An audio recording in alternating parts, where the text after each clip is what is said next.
Hey everyone, it's Laura Harris here with the W Group. Happy Sunday. It is a beautiful Sunday here in North Carolina. I hope it is where you are as well. And I am super excited today to be hosting this live stream with Libby Taylor, who is the founder and CEO of SchoolUp Wake. And one of the things that we want to make sure we're doing in this community and in these resources that we're providing for you is talking about schools, because that's obviously a very high priority for a lot of families relocating to the area. We get a lot of questions about that. And so Libby is just yet another resource that we are making available to you, introducing you to, and providing content like this live today, where we're going to give you some valuable information, hopefully. So Libby, I'm going to let you briefly introduce yourself and just kind of talk about how you got started in this business, and just kind of the basis for what you do. Sure. So Libby Taylor, and it's SchoolUp Wake is the name of my company, which is pretty much an independent consulting organization. So I started this like 3, maybe even 4 years ago, if I want to go all the way back, in what I thought was going to be kind of a side hobby, which was help meet with families and help them figure out what schools fit their needs, because we have a lot of school choice here. So we have all different kinds of choice, from calendars to magnets to charter schools. And there was just a huge need for helping people who live here, who are trying to figure out kindergarten, and people who are relocating here, even families that have particular needs for their kids, doing that as well. And so it kind of just exploded from there, and the need was big, and I just kind of kept going. And then it formed into its own company. So that's pretty much what I do. So I'm completely independent, not associated with any group, not Wake County Public Schools or a particular school. And I can curate information on all the different types of schools and help families navigate all those different choices. Because I think most people here are doing that, are kind of looking at all their options together to try to find a good school fit. So that's what I do in a nutshell. Perfect. And I'm glad that you mentioned the third-party independent. So that was one of the many reasons why we wanted to bring in Libby, is that she is not representative of a particular school or district. So she really can give you a broader understanding of all of your options, and she's not obligated to be biased in one way or another, which it's great to have kind of that third-party opinion when you're making a decision like that. So I'm glad that you had mentioned that as well. You have kids, so can you tell us a little bit about their experience with the school system and how that kind of played into what you do? Sure. I have a bunch of them. So I have 3 kids, which feels like a whole lot more than 3. But so I have 2 who are in school and 1 who's still in preschool, will soon be going into school. And it was, it was around the time I was looking at schools for those kids, for the older ones, that I started to realize how complicated it was here. I did work in the school system. So I am a former teacher, both here actually and Durham. And I then, after leaving that about 10 years ago, I also did professional development for teachers, not just here, but all over the country. So my background is really in education, and my master's is in education as well. And I had all this knowledge, and it was still really hard for me to figure out, how does this process work? What if I want to apply to a magnet school? Or what if I don't like my base calendar option, that kind of thing. And I just thought, if this is complicated and really time consuming for me, I can't believe what people who don't have an education background are doing to figure this out. So that played a huge role in forming this company and forming how I talk to my clients and how I work with them. And we've actually switched schools because we moved kind of to the other side of the area. So I have experience with my kids in multiple different types of schools as well, which is really helpful, because having kids in the school is kind of the best way to really know what that culture is like. Yeah. And we, obviously a lot has changed over the past year. Yeah. Everything, but even schools. And so, just kind of from your perspective, why is choosing a school maybe a more challenging thing now than it even was a year ago? And how do you kind of, navigate that in everything that's going on right now? Yeah, I think, COVID has been so complicated in that process, because I, like many other people, would tell you that the only way to know if a school is a good fit is to tour that school, to be in that Right. school, to experience that school. Because your next door neighbor is going to give you some advice, and they're going to say, you know, this is such a fantastic school and it's exciting and it's creative. And then you're going to go tour it and you're going to think, this is loud and messy. I don't think that fits my family. So that taking away the ability to tour schools really complicates things for people, especially, I think, when you add on top of that, if you're relocating here and the housing market is crazy and you've got like 24 hours to do this, and you can't look at the school, you don't know the situation, and you've got to make a decision, that's really difficult. And so I do think that is a place where I can step in as a neutral person and give some of that insider information. So I spend a lot of my time rotating through, touring different schools, talking to everyone in the schools, and, you know, researching the schools and following which leaders go where. So sometimes that can be really helpful to people who, you know, are trying to figure it out really quickly. The truth is, it doesn't have to be complicated. I mean, you buy a house and you go to that base school. It's that simple, like other places. When you don't have all that much time to make those decisions thoughtfully, I think it's helpful to know you have options if that base school isn't fitting what you are looking for. And you have all sorts of different options. So it can get more complicated, but in a good way. Because if you have to make decisions quickly, you do have other options to look at transferring to other schools that maybe better fit your family. So it can be a really great thing, even though it is added pressure. Yeah. And I always say, you know, we can only say so much as licensed realtors, but I always say, like, our school systems, all of them, whether you're looking at private, magnet, charter, public, it's all so strong that, like, even the ones that would be considered on the lower end here is still far better in comparison to maybe where you're coming from. And, you know, there's all different varieties, and it's really like what you said, it's what's the best fit, right? It's the same with picking out a house. Like, someone may love living in Apex, but someone else might hate it. It's the same thing. So you know, to say a school is bad or worse than, it really depends on what you're looking for. And I think you would agree with me that, like, as a whole, our school systems are very strong here, and they're continually improving. So that's the same as in real estate. In the school systems, you have competition, and competition is a very good thing. Absolutely. I completely agree with that. So talking about, you know, going into schools and touring, you kind of mentioned, like, what you're doing to, like, compensate for that or to mitigate that fear maybe that people have. What kinds of things are you doing to kind of give them a better feel for the school when they can't be there to tour it? Well, some of it, you know, a lot of them I've toured myself in the last couple years. And so that really helps someone who's been there recently. I encourage, you know, people who aren't here or can't get in the schools to follow them on social media and follow their PTAs. You can see pictures, you can get a sense for the kind of culture there.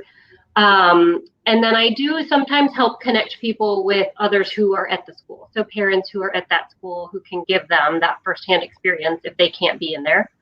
I will tell you, though, some schools are letting you come in now. I've had clients who are coming down to visit in April or May, and the schools have said, we can possibly, you know, let us know when you get down here, we can possibly get you in for tours. Especially a lot of the private schools and charter schools are able to do that. But I have definitely run across big county schools that are saying, yeah, I think we could get you in for a tour in May. So it depends. You have to call the school and you have to talk to people. But that is starting to happen again, which is really great. But yeah, talking to someone who's recently toured or talking to another family that's there now that is also neutral, you know, I mean, even though they love the school because they're there, they're not incentivized to, you know, pressure people to come to a certain school. So you can get some real insight into schools. And then because of what I do, it grows on itself, right? So I'm often talking to families who are looking to switch schools.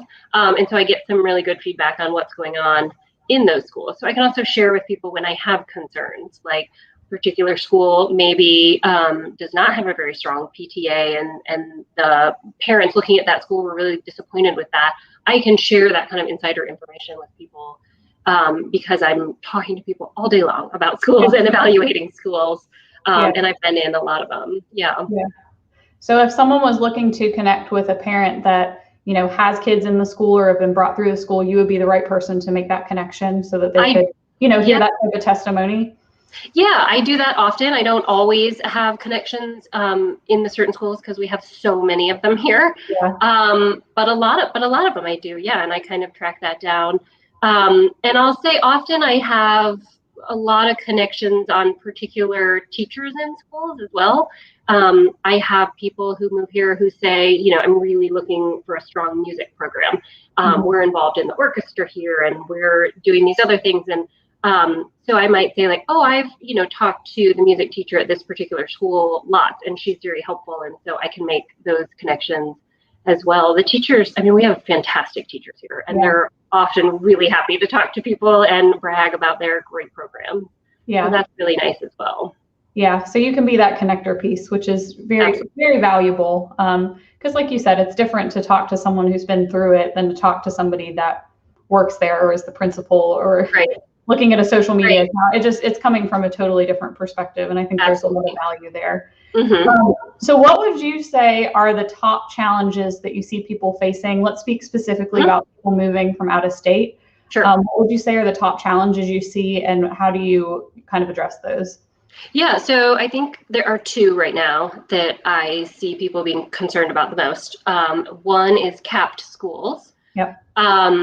So a lot of our, largest growing areas that have all the new houses and the new neighborhoods have overcrowded schools because they're just growing so fast. They can't build schools fast enough. So that is usually the problem that people get very stressed out about. I like to remind people that, first of all, a capped school doesn't 100% mean you're not going to go there.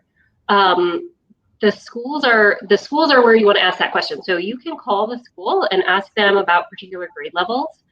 So if you've got a third and a fifth grader, it's possible that they actually have a seat in third and fifth grade, and you might be able to get those, and they can tell you that.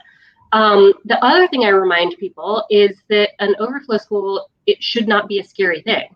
So they can tell you what their overflow school is. Sometimes there's one or two, depending on your address. And often, especially if you're talking about places like Apex and Holly Springs, often those schools that they're being sent to, those overflow schools, are fantastic schools. Yeah. And so you might be very happy going to that overflow school. And then a couple things can happen from there. You can either get the call kind of at the end of summer saying, we did end up, with spots for your kids, so would you like to take them? Or would you like to stay in your overflow school? And so you have those choices. So that's not always nearly as scary as people think it is. The other one is many people moving here aren't used to year-round schools. Year-round schools are not as common in other places. Right. And so people often are really not wanting that or nervous about that. So one of the first things we do is talk through what that calendar looks like, how that works, and when your kids would start their next grade level. And then the other thing is we look at, so every address has a calendar option that's opposite. So we look at, if you do buy this house, could you transfer to this other option that's available to you that's a traditional calendar?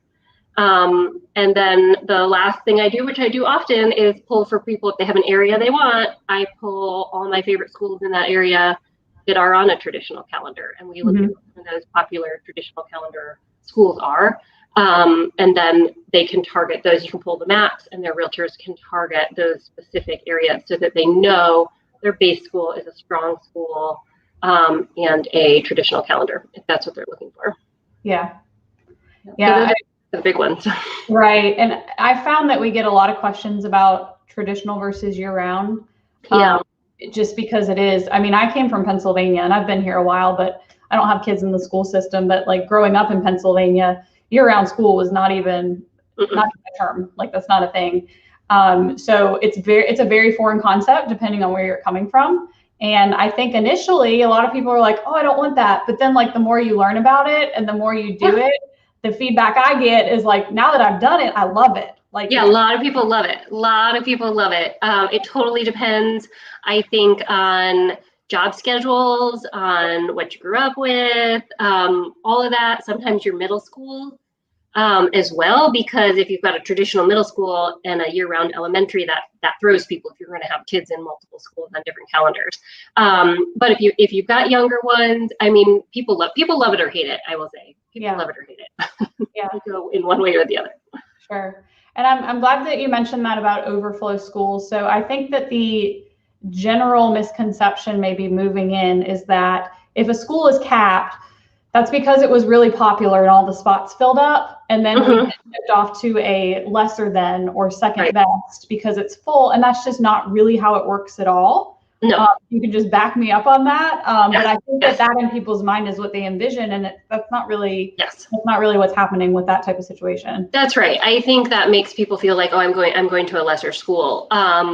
So no, it's not people choosing that. It's that area booming. I mean, people are loving that school, right? You don't tend to be all that overcrowded if you're not doing something right. But yeah, it's those neighborhoods growing, and it's those schools filling up, and it's honestly a lot of the schools in that community are fantastic. And so sending you to an overflow school is that should not have a negative connotation to it. That can be a really great thing. And sometimes, it can be a good fit and close by, and you're very happy there. Absolutely. I think you're absolutely right on that. Yeah, perfect. So talking about some resources, we'll put your website up here at the end, but what are some of the top, I guess, documented hard copy, like type of resources that you're able to provide to people? I know you have those available on your website, but what are some common ones that you use with your clients? Sure. That's a good question. So a lot of them are web-based. So I have a lot of maps on my resource page, which are really helpful. So I do have the map for charter schools, for people who are looking at charter schools. And then I have the magnet school maps as well are on there. Even though people relocating here are missing the deadline for applying to a magnet school, they can certainly move into base area for a magnet school. So sometimes when people have specifics like I need to have orchestra or I need to have Spanish, we look at those. So those calendars, those maps are on my resource page as well. And then depending on the level, so like if you've got kids in high school, I post things like average SAT scores. People like to know that about high schools. I post the address lookup tool, which is on Wake County's website, but going there to find the maps. That's another thing that I provide my clients with constantly is the maps, the schools we talked about that are good fits for them. They need those maps that have the base areas. So they know where to target with their realtors. So those are really popular as well. I do link out to state report cards, so you can look at performance data for schools. So that's on there. And a few other websites that I think have good lists for popular private schools, rankings for private schools as well. Those are on there. So it's kind of a collection depending on which grade level and whether you're relocating or you're already here. Because frankly, people who are already here still have to learn all of this, and their kids are in kindergarten, and they do all of this as well. But I try to kind of curate it for all the different types of schools in one spot. Yeah. So you can just keep going back to one website and getting all those links and all that data on those schools. Awesome. And so we've got that website below at schoolupwake.com. We're going to drop that below in the comments of the video as well. So you can go back and check out those resources she has on her website. Just kind of talking about, the people moving in and choosing a house versus choosing a school, just from your perspective and the people that you're working with coming in. Are you finding that most already have the house and then they're figuring out the schools, or they want to do the schools first and then work it the other way? Just what are you seeing? That, I think it might be almost 50-50, to be honest. Yeah. Because of the housing market, it used to be a lot easier. But because of the housing market right now, I'm finding people are maybe targeting a certain community for their house search that we know there's a bunch of strong schools we think they would like. But then the house is happening. And then if there's a kink in the school option, we're working through that to find another option. And I do think Wake County is amazing at working with people and they want to keep you in their schools for sure. And so they're always I have found them to be very easy to get on the phone and very helpful to work with. So we do some of that to get people in the right school. And then the other half are doing the schools first. If they're adamant about one particular feature in school, then we're doing that, and they're asking their realtors to only find houses in those base areas. And so I work kind of hand in hand with realtors, and we go back and forth on these houses maybe fit. What do we think about those schools? And we kind of go. So I do think it's 50-50, and I think both of them are great ways to do it. So I don't necessarily think one works better than the other. Right. And I would like to just reiterate here that, as real estate agents, we can provide resources and information about schools, but we can't advise on schools. So to bring in somebody like you, who's a third party that can also work with the client on what's the best fit as far as schools for them, that's going to help them, make a lot better decision, because we just can't have that bias, and we can't take that position. But if you come to us and say, hey, this is my job, here's the 5 schools that they want that we've decided on, then we can work with that, because that's their preference of where they want to live. So, whichever way it goes, it's still valuable to have that third party person that's going to give us guidance as the realtors into what areas we need to be focused on. So that's a perfect partnership, in my opinion, to give the clients what they need. Yeah, give the clients what they need. Yeah, it's just, it's all public information, but it's so much information. We should be reinventing the wheel, and we should just make parents' lives easier, because it's just too much right now. So it's everybody, and it's like anything on the internet, like you have to consider the source of what you're looking at. Right. Of course, if you go on a certain system's website, they're going to be touting how great they are. Not that those things aren't true, but those are all done from biased perspectives. And to have somebody that is completely third party, that's very valuable, because that you're not pushing any certain kind of agenda versus all of the other resources could be a little bit. Social media can be tricky, because there's a lot of great feedback about schools out there, but there's also a lot of just anecdotal stories. We all know as parents that you're going to run into a teacher that you just don't gel well with. And if that's the only thing you read about a certain school, then that can just really shadow how you're viewing that school as you look at that school. And so one of the things, that I do is I know, dozens of those stories about schools and what's really happening in the schools, and not kind of that singular perspective. So you have to be careful. You have to be careful when you read kind of the anecdotal stories about a school, and not the sort of larger picture. I try to sort of manage all of that for people. And and that's a great point, because I think that's true of any business, right? Like I used to own restaurants, and so like the angriest, most upset, emotionally inclined, impulsive in the moment people are the ones that are going to be a little bit more outspoken, especially now that we have a lot of keyboard warriors out there. So that's a great point, that you can offer a broader perspective on what's really happening, instead of just, 1 or 2 that are getting a lot of attention because, they made a big splash about whatever. So that's a really good point. I appreciate you bringing that up. So as far as next steps, how people can get in contact with you, do you do a free consultation? Like, what does that look like if someone just wants more information and then also potentially wants to start the process with you? Yeah, so we typically chat by email or chat on the phone, and I kind of explain my services, similar to what I just did here, about how it works and my pricing. So I have found over the last couple of years, it's a lot easier to have one price and as much follow-up as you need until you're settled. Because I don't think people should be charged for extra questions, or, I'm not a lawyer. I'm not going to charge you by the hour, but so we usually talk on the phone and email about what they need, and then decide on a time to meet. And I do a lot of it on Zoom right now. And we start with kind of an initial sit down and talk through what they're looking for and what they need. And then we stay in touch through the whole process and go back and forth. Often with their realtor, if they're comfortable with me doing it that way, or directly with them, until they have found probably more than one school that they like, and then found a house in at least one of the schools. Yeah. So that's the way we do it. Okay. And you're able to do everything virtually at this point? Yeah, I am. It works great for me. Yeah. This COVID virtual world works great for me. I don't have to drive to different places. Yeah, I think a lot of us are appreciating some of that.